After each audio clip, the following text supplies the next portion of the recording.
Kata-kata itu menusuk lebih tajam daripada pisau. Jelek. Sin. Gampang dibodohi.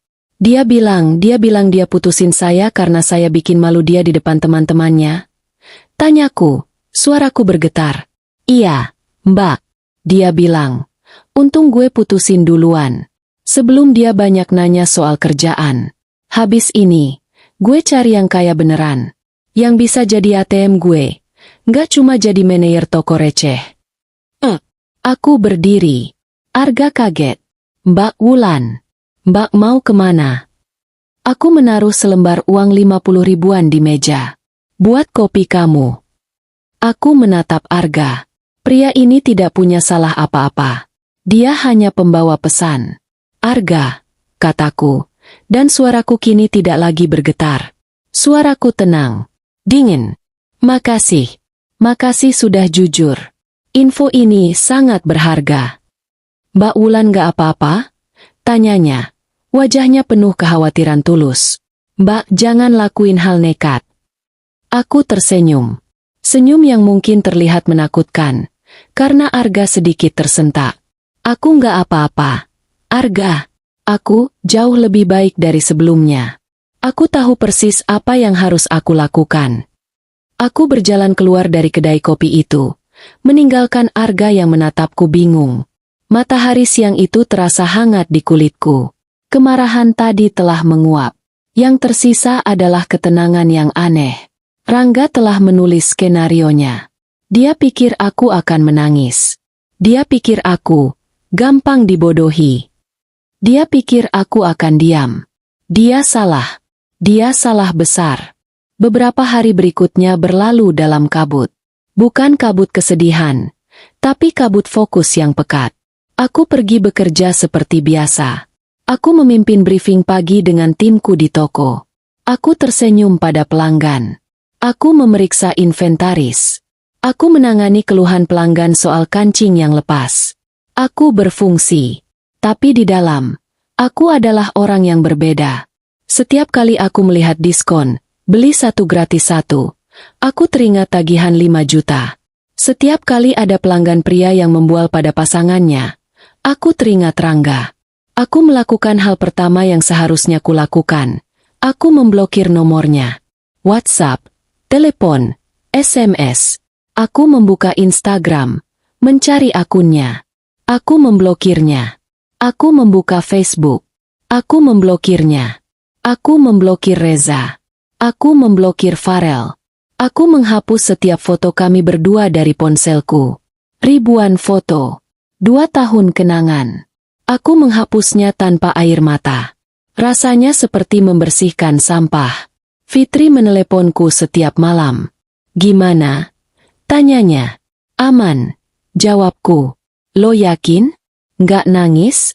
Nggak butuh es krim? Nggak, Fit. Anehnya, gue lega. Gue kayak baru keluar dari penjara yang nggak gue sadari. Bagus, kata Fitri. Terus, rencana lo apa? Belum tahu, kataku. Tapi gue ngerasa ini belum selesai. Dan aku benar. Itu terjadi pada hari Rabu malam. Seminggu persis setelah malam di restoran itu. Aku baru saja selesai menghitung sisa uang di dompetku. Mencoba mencari cara agar bisa bertahan hidup sampai gajian dengan sisa tabungan yang hanya beberapa ratus ribu rupiah. Aku sedang makan mie instan rasa kari ayam. Makanan mewahku di tanggal tua yang datang terlalu cepat ini. Ponselku berdering. Layar menyala. Nomor tak dikenal. Bukan nomor Rangga. Bukan nomor Arga. Jantungku berdebar sedikit. Penagih utang? Aku tidak punya utang. Dengan ragu, aku mengangkatnya. Halo. Hening sejenak di seberang sana, hanya terdengar suara gemerisik. Lalu, suara wanita yang hangat dan familiar menyapaku. Halo, Wulan? Ini Ibu Karina. Nak. Tubuhku membeku. Mie yang sudah ada di sendokku jatuh kembali ke mangkuk. Ibu Karina. Ibunya Rangga.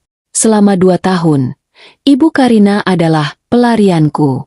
Dia adalah bukti bahwa Rangga berasal dari keluarga yang baik. Ibu Karina sangat baik padaku. Dia selalu memujiku. Wulan ini calon mantu idaman ibu, katanya berkali-kali. Dia sering mengirimi aku resep rendang. Dia selalu membelaku jika Rangga mengeluhkanku. Dan sekarang dia menelepon. Apa yang harus kukatakan? Apa Rangga sudah menceritakan versinya? Apakah Ibu Karina menelepon untuk memakiku? Oh halo, Ibu. Jawabku, berusaha membuat suaraku senormal mungkin. Apa kabar, Bu? Baik. Nak. Alhamdulillah. Suaranya terdengar ceria. Sama sekali tidak ada nada marah. Ya ampun, Wulan. Ibu kangen sekali. Kamu kemana aja? Kok jarang telepon ibu? Rangga juga dibilangin suruh ajak kamu ke rumah. Katanya kamu sibuk terus di toko. Napasku tertahan.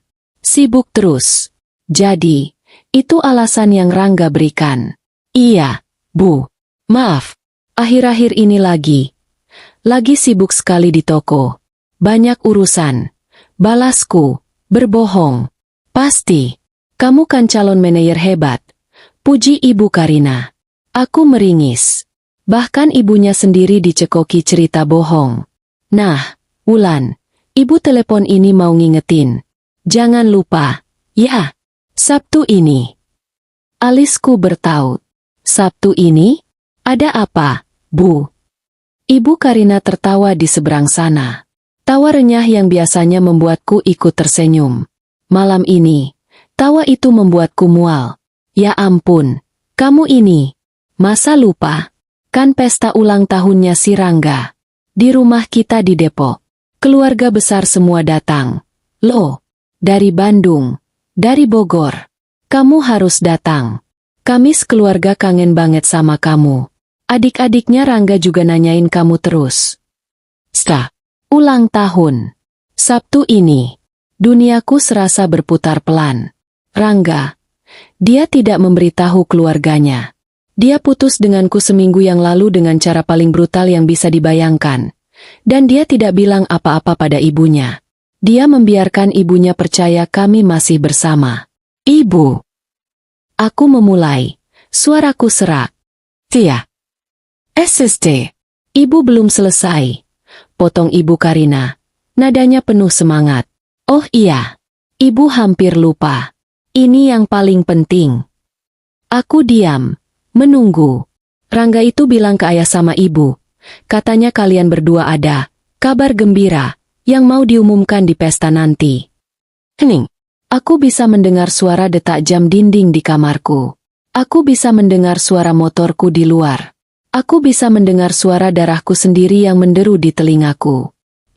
Gembira. Apa, Bu? Bisikku. Kabar gembira. Nak, ibu nggak sabar banget. Ayah juga. Kami kira, ibu nggak mau nebak-nebak. Tapi kami harapannya sih kalian mau umumkan tanggal pernikahan. Ya kan? Aduh, ibu senang sekali. Nak, akhirnya anak ibu yang satu itu dewasa juga. Getaran di tanganku begitu hebat sampai ponselku hampir jatuh. Ini di luar batas. Ini bukan lagi sekadar kebohongan. Ini level manipulasi yang berbeda. Rangga tidak hanya berbohong padaku. Dia tidak hanya berbohong pada rekan kerjanya. Dia berbohong pada orang tuanya sendiri. Dia pasti tahu dia akan dipecat. Dia pasti tahu dia tidak punya apa-apa. Jadi, apa rencananya? Mengumumkan kabar gembira, palsu di depan keluarganya untuk apa? Untuk meminjam uang? Untuk mengulur waktu? Dan dia menggunakan aku. Dia menggunakan namaku, menggunakan reputasiku yang baik di mata keluarganya sebagai jaminan atas kebohongan terbarunya. Dia mengira aku tidak akan pernah tahu. Dia mengira aku sedang sibuk menangis di apartemenku yang sempit. Terlalu hancur untuk dihubungi oleh siapapun. Tiba-tiba, semuanya menjadi sangat jernih. Aku harus membuat keputusan. Aku bisa saja bilang, maaf, Bu, saya dan Rangga sudah putus. Dia mencampakkan saya di restoran dan meninggalkan saya bayar tagihan 5 juta. Ibu Karina pasti akan syok. Pesta itu akan hancur. Rangga akan ketahuan. Tapi itu akan membuatku terlihat seperti wanita patah hati yang mengamuk. Rangga bisa dengan mudah memutarbalikkan fakta. Dia gila, Bu. Dia nggak terima aku putusin. Atau, aku bisa diam saja. Tidak datang. Mematikan ponselku. Rangga akan bebas mengarang cerita apapun tentangku. Wulan sakit, Bu. Atau, Wulan nggak bisa dihubungi. Dia ada masalah di kerjaan. Dia akan mengendalikan narasinya. Atau, ada pilihan ketiga. Aku menarik napas dalam-dalam, memaksakan suaraku agar terdengar semanis mungkin. Manis, tapi sedikit malu-malu. Oh, kabar gembira itu, kataku, tertawa kecil. Ibu, ibu bisa aja. Iya, Bu, tentu saja. Kami memang menyiapkan kejutan kecil buat keluarga. Tuh kan, ibu tahu. Teriak Ibu Karina di seberang sana, begitu gembira. Aduh, ibu senang sekali. Ya sudah, pokoknya ibu tunggu ya. Nak, Sabtu malam, jam 7. Dandan yang cantik. Ya, pakai gaun terbaikmu. Ini malam spesial kalian. Pasti, Bu, kataku. Pasti spesial. Sampai ketemu, Wulan sayang. Assalamualaikum. Waalaikumsalam. Jawabku. Telepon ditutup. Aku meletakkan ponselku di meja. Aku menatap mangkuk mie instanku yang sudah mengembang dan dingin. Rangga tidak hanya menghinaku. Dia tidak hanya mencampakanku. Dia tidak hanya menipuku. Dia memberiku undangan. Dia mengundangku ke pestanya sendiri. Dia menjadikanku bagian dari kejutan terbesarnya.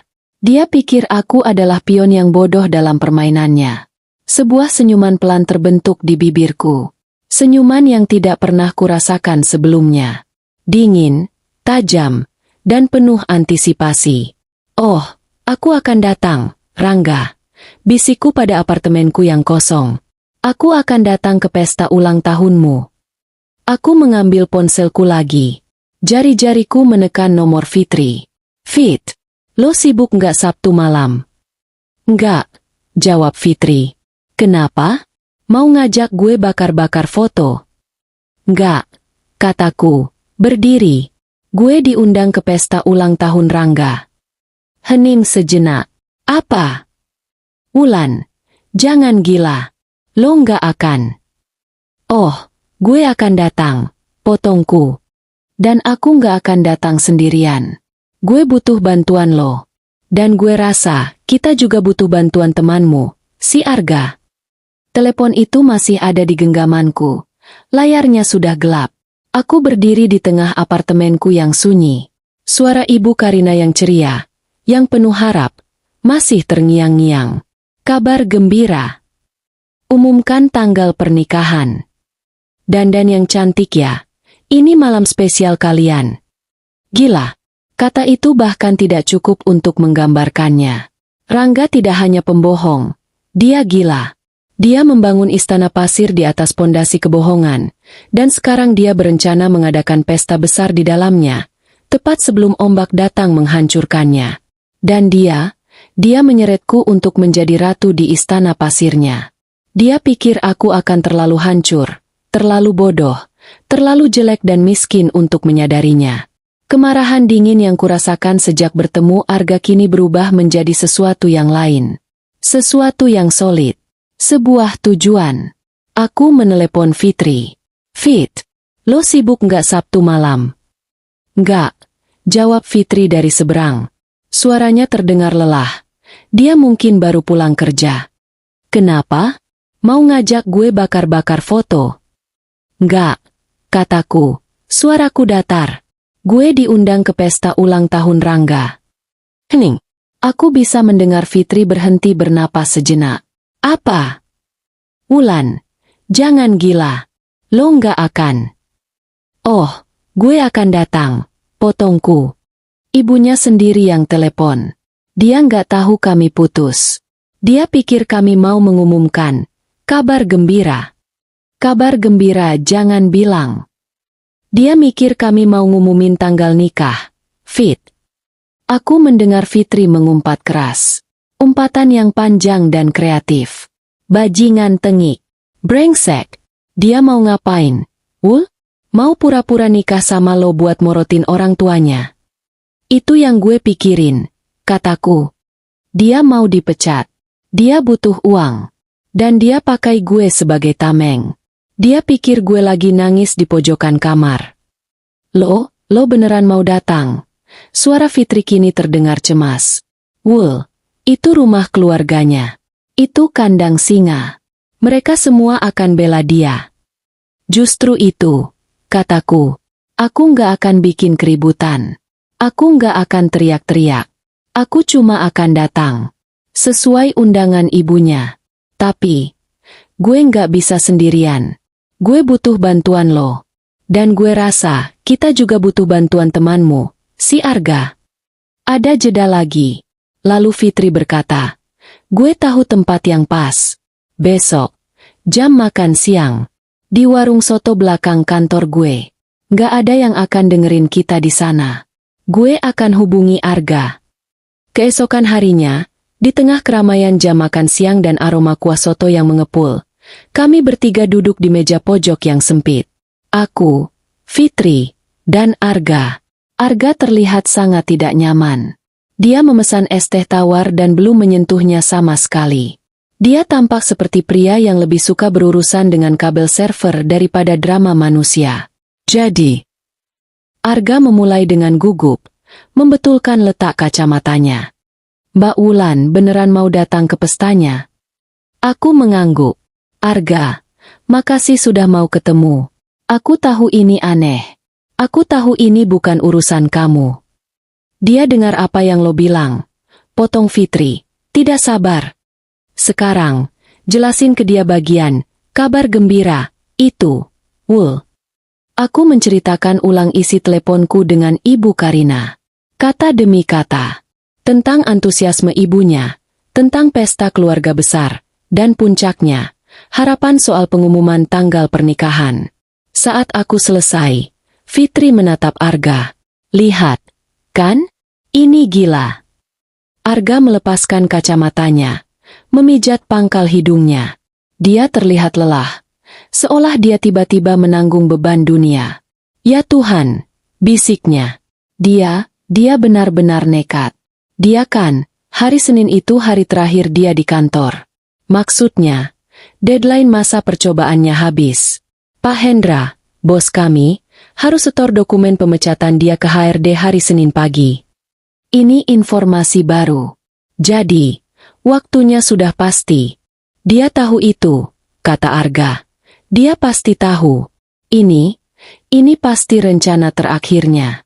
Dia mau pakai kabar gila soal pernikahan ini untuk minta uang ke orang tuanya. Buat modal nikah. Buat DP rumah. Sesuatu untuk dia pegang sebelum dia resmi jadi pengangguran. Tepat, kataku. Dan dia pakai aku sebagai jaminannya.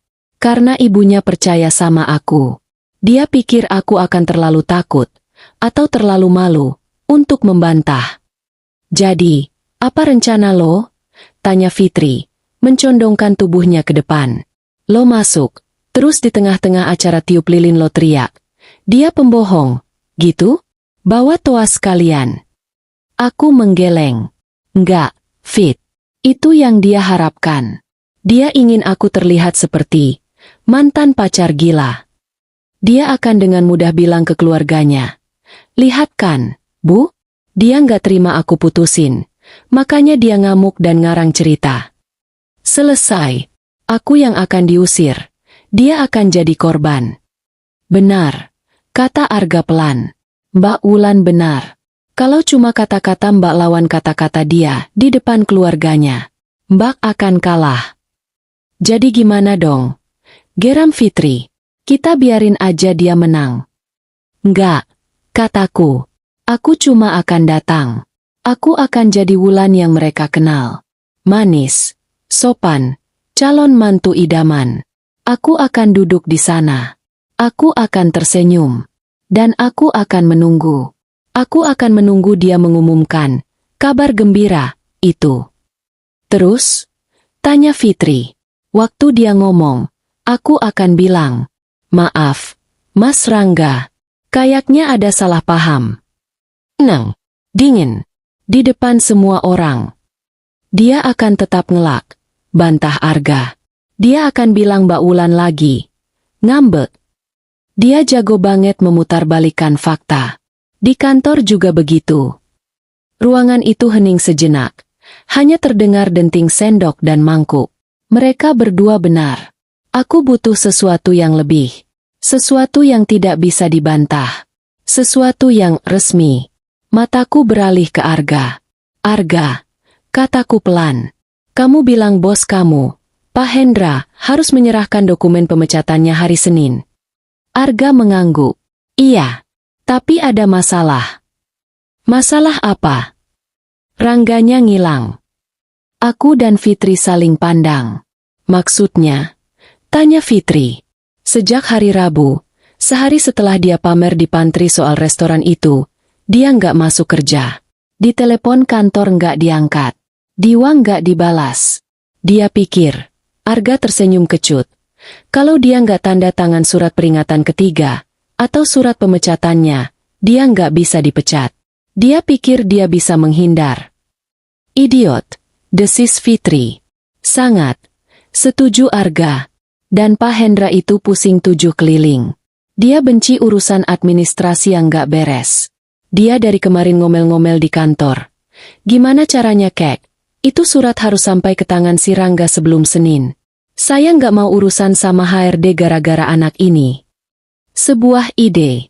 Ide gila. Tapi sangat jernih. Mulai terbentuk di kepalaku. Aku menatap Arga. Bos kamu, lembur hari Sabtu. Arga tampak kaget dengan pertanyaanku. Iya.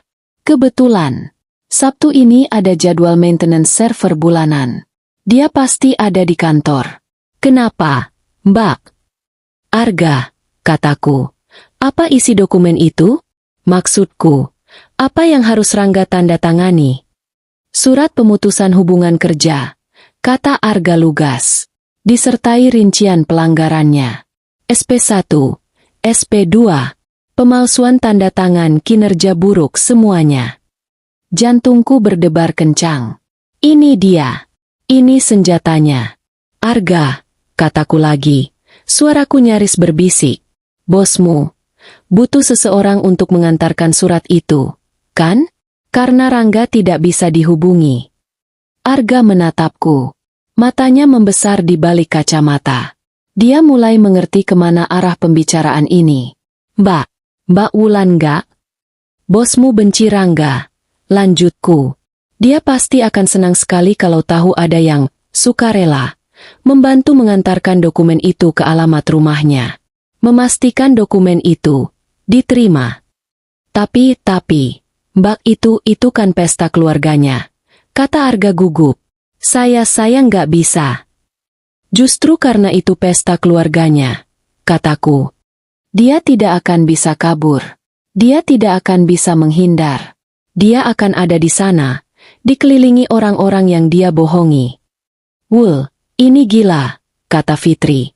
Tapi matanya berbinar. Ini brilian. Arga masih ragu. Tapi saya? Kenapa saya? Pak Hendra bisa aja nyuruh satpam atau office boy. Dan mereka akan menyerahkannya di depan gerbang, kataku. Ibunya yang akan terima. Suratnya akan disimpan. Dan Rangga akan membukanya lusa, atau minggu depan. Rencananya tetap berjalan. Pestanya tetap sukses. Aku mencondongkan tubuhku ke arah Arga. Aku butuh seseorang yang mengantarkannya di waktu yang tepat. Waktu yang tepat. Jam 8 malam, kataku. Tepat di tengah-tengah jam makan malam. Saat semua keluarga besar berkumpul. Arga terdiam. Dia menatap es tehnya yang belum tersentuh. Aku bisa melihat pertarungan batin di wajahnya. Dia pria yang baik. Dia tidak suka masalah. Tapi dia juga pria yang jujur. Dia benci melihat ketidakadilan. Dia tahu kebenaran soal Rangga. Saya nggak tahu, Mbak, katanya. Kalau ketahuan, saya bisa kena masalah. Kamu nggak akan kena masalah, kataku, meyakinkan. Kamu cuma menjalankan perintah atasanmu. Pak Hendra menyuruhmu mengantar dokumen mendesak. Kamu datang. Kamu menyerahkannya. Kamu tidak tahu apa-apa soal pesta. Kamu hanya tahu ini alamat yang terdaftar di HRD. Kamu hanya seorang rekan kerja yang patuh. Arga menatapku lama. Lalu dia menatap Fitri. Fitri mengangguk sekali. Pelan. Lakuin ini. Gak. Bukan buat Wulan. Bukan buat balas dendam. Tapi buat kebenaran. Orang kayak Rangga gak boleh dibiarin menang. Arga menarik napas panjang. Dia mengembuskannya perlahan. Baik. Katanya. Saya akan bicara sama Pak Hendra. Saya akan bilang, saya nggak sengaja tahu alamat rumah orang tua Rangga. Dan saya bersedia mengantarkan dokumen itu setelah saya selesai lembur maintenance. Dia menatapku. Jam 8. Pesta di Depok, kan? Aku mengangguk. Ya, Depok. Saya akan ke sana, katanya. Tapi, Mbak Wulan setelah itu saya permisi. Saya nggak mau terlibat dalam drama keluarganya. Kamu nggak perlu, kataku. Kamu hanya pengantar pesan. Kamu antarkan suratnya. Tugasmu selesai. Rencana itu terbentuk. Fitri akan menjadi tim pendukung. Dia akan mengantarku, tapi tidak ikut masuk. Dia akan menunggu di kafe terdekat. Siap siaga kalau aku butuh dievakuasi. Aku akan menjadi tamu kehormatan. Dan Arga akan menjadi tamu tak diundang yang membawa kabar gembira yang sesungguhnya. Mata Wulan berbinar. Bukan, mataku tidak berbinar. Mataku dingin dan fokus. Oke, kataku, sambil mengambil tasku. Rencana kita sudah ada. Sekarang, aku harus cari baju. Fitri menatapku bingung. Baju? Lo mau beli baju baru? Aku tersenyum tipis. Enggak, aku sudah punya baju yang sempurna. Sabtu malam. Pukul 6:30. Aku berdiri di depan cermin di apartemenku. Jantungku berdebar. Tapi bukan karena gugup atau takut. Ini adalah debaran yang tenang. Seperti detak drum yang stabil sebelum pertempuran. Aku memakai gaun itu. Gaun biru dongker sederhana bahan katun linen. Panjangnya sedikit di bawah lutut. Tanpa payet, tanpa belahan, tanpa hiasan apa-apa. Gaun yang kubeli 2 tahun lalu seharga Rp150.000 saat diskon cuci gudang. Gaun yang sama, yang di malam itu, Rangga cemooh sebagai terlalu biasa dan norak. Malam ini, gaun itu terasa seperti baju zirah. Rambutku kugerai sederhana. Riasanku tipis. Aku hanya memakai lip balm dan sedikit perona pipi agar tidak terlihat pucat. Aku tidak ingin terlihat mencoba. Aku ingin terlihat persis seperti Wulan yang mereka kenal. Sederhana, biasa, tidak mengancam. Ponselku bergetar. Pesan dari Fitri. Di bawah. Siap. Panglima. Aku tersenyum. Aku mengambil tas selempang kecilku, memasukkan ponsel, dompet, yang isinya tinggal beberapa lembar uang, dan kunci apartemen. Perjalanan dari apartemenku ke alamat rumah orang tua Rangga di Depok memakan waktu 30 menit. Jalanan cukup ramai untuk Sabtu malam. Fitri menyetir mobilnya dengan tenang. Radio menyiarkan lagu-lagu pop yang melankolis. Lo yakin 100%, Wul? Tanya Fitri. Matanya tidak lepas dari jalanan. Kita masih bisa putar balik. Serius. Kita bisa ke puncak. Makan jagung bakar. Lupakan si brengsek itu. Aku menoleh menatapnya.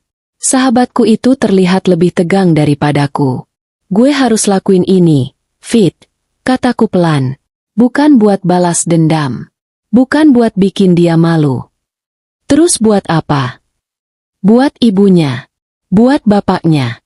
Mereka orang baik. Mereka nggak pantas terus-menerus dibohongi sama anak mereka sendiri. Dan buat aku nggak akan membiarkan dia pergi dengan narasi bahwa aku yang jelek dan gampang dibodohi. Aku harus menutup buku ini dengan cara yang benar. Fitri menghela napas. Oke, Ratu Kebenaran. Gue ngerti. Dia menepikan mobilnya sekitar 100 meter dari sebuah gerbang tinggi. Gue tunggu di kafe 24 jam di pertigaan jalan raya. Ya, sesuai rencana. Telepon gue begitu lo selesai. Atau kalau keadaan darurat, gue akan langsung tancap gas ke sini. Gue nggak peduli harus nabrak gerbangnya. Aku tertawa kecil. Makasih, Fit. Lo terbaik. Hati-hati, Wul. Aku keluar dari mobil. Udara malam itu terasa sejuk. Aku berjalan sendirian di jalanan komplek yang sepi dan mewah. Rumah-rumah di sini besar, dengan pilar-pilar tinggi dan taman yang terawat. Dan disinilah aku.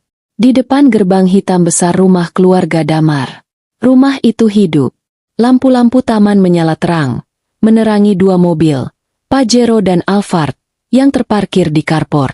Aku bisa mendengar suara tawa dan obrolan riuh rendah dari dalam. Ini bukan pesta kecil. Ini pesta besar. Aku menekan bel. Hening sejenak. Lalu terdengar suara interkom. Iya, cari siapa? Wulan, tante, kataku. Ya ampun. Wulan, masuk. Nak, nggak dikunci. Gerbang kecil di samping gerbang utama berderit terbuka. Aku menarik napas sekali, lalu melangkah masuk.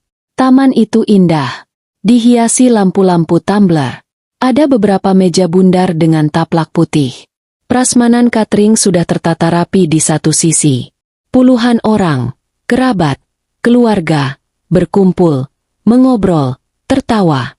Dan di pintu depan, berdiri Ibu Karina. Dia memakai gamis brokat berwarna peach yang mewah. Begitu melihatku, wajahnya berseri sihir. Wulan, sayang, serunya. Suaranya mengalahkan musik instrumental yang mengalun pelan. Semua obrolan berhenti. Puluhan pasang mata menoleh ke arahku. Ibu Karina setengah berlari dan langsung memelukku erat. Ya Tuhan, nak, ibu kira kamu nggak jadi datang. Kamu cantik sekali malam ini. Aku membalas pelukannya. Maaf telat, Bu. Tadi di jalan sedikit macet. Nggak apa-apa. Nggak apa-apa. Yang penting kamu di sini. Dia melepaskan pelukannya, tapi tangannya masih memegang bahuku. Ayo, ayo. Ayah juga udah nungguin. Dia menggandengku masuk, membawaku melewati kerumunan. Aku tersenyum sopan pada wajah-wajah asing yang balas tersenyum padaku. Ini loh, Wulan, calonnya Rangga.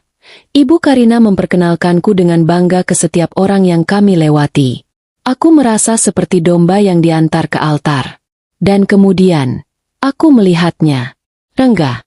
Dia berdiri di dekat kolam renang kecil di taman belakang, dikelilingi oleh sepupu-sepupunya. Dia sedang tertawa terbahak-bahak, memegang gelas minuman. Dia terlihat seperti raja di istananya. Dia memakai kemeja batik sutra yang terlihat mahal. Rambutnya ditata rapi dengan pomade. Dia tidak melihatku. Rangga, teriak Ibu Karina. Lihat siapa yang datang. Tawanya berhenti di tengah jalan. Dia menoleh. Dan dia melihatku. Waktu seolah berhenti. Aku akan mengingat ekspresi wajahnya seumur hidupku. Senyumnya yang lebar membeku. Lalu luruh. Warna kulitnya, yang tadi bersemu karena tawa, berubah pucat pasi. Sepucat kertas. Gelas di tangannya bergetar hebat, membuat es batu di dalamnya berdenting pelan. Matanya membelalak. Bukan kaget, bukan marah, tapi ketakutan. Ketakutan murni, seperti anak kecil yang tertangkap basah mencuri. Dia menatapku, lalu menatap ibunya yang sedang menggandengku mesra. Lalu kembali menatapku. Dia pikir aku hantu. Ibu Karina, yang tidak menyadari apa-apa, terus menarikku mendekat. Kamu ini gimana sih, Rangga? Pacarnya datang kok malah bengong. Rangga tidak bergerak. Dia seperti patung. Akhirnya, dia berhasil menggerakkan kakinya. Dia berjalan ke arahku. Langkahnya kaku. Dia berhenti tepat di depan